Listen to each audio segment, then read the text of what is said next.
Hey, let me put you on game real quick. One of the underrated skills in corporate is over communicating, and I learned that the hard way. And no, that does not mean send a whole essay every single time you send an email with updates. Nah, that's not what we're doing. Over communicating is simply just making sure the right people know the right information before they even have to ask. It's saying, here's where the project stands. Here's what's next. Here's what I need. And at some point in my career, I realized I wasn't growing like I wanted to, or my name wasn't mentioned in rooms like I wanted it to. It wasn't because I was doing a bad job. I was actually doing a great job.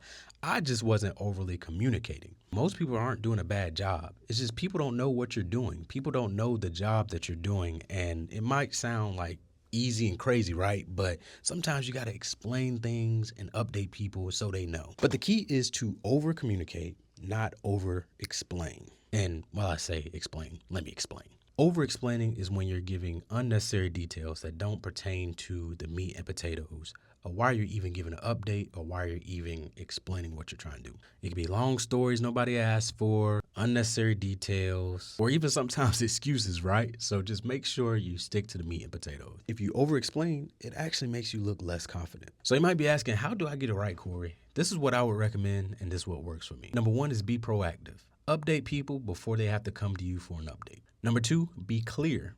What's done, what's left, what's needed.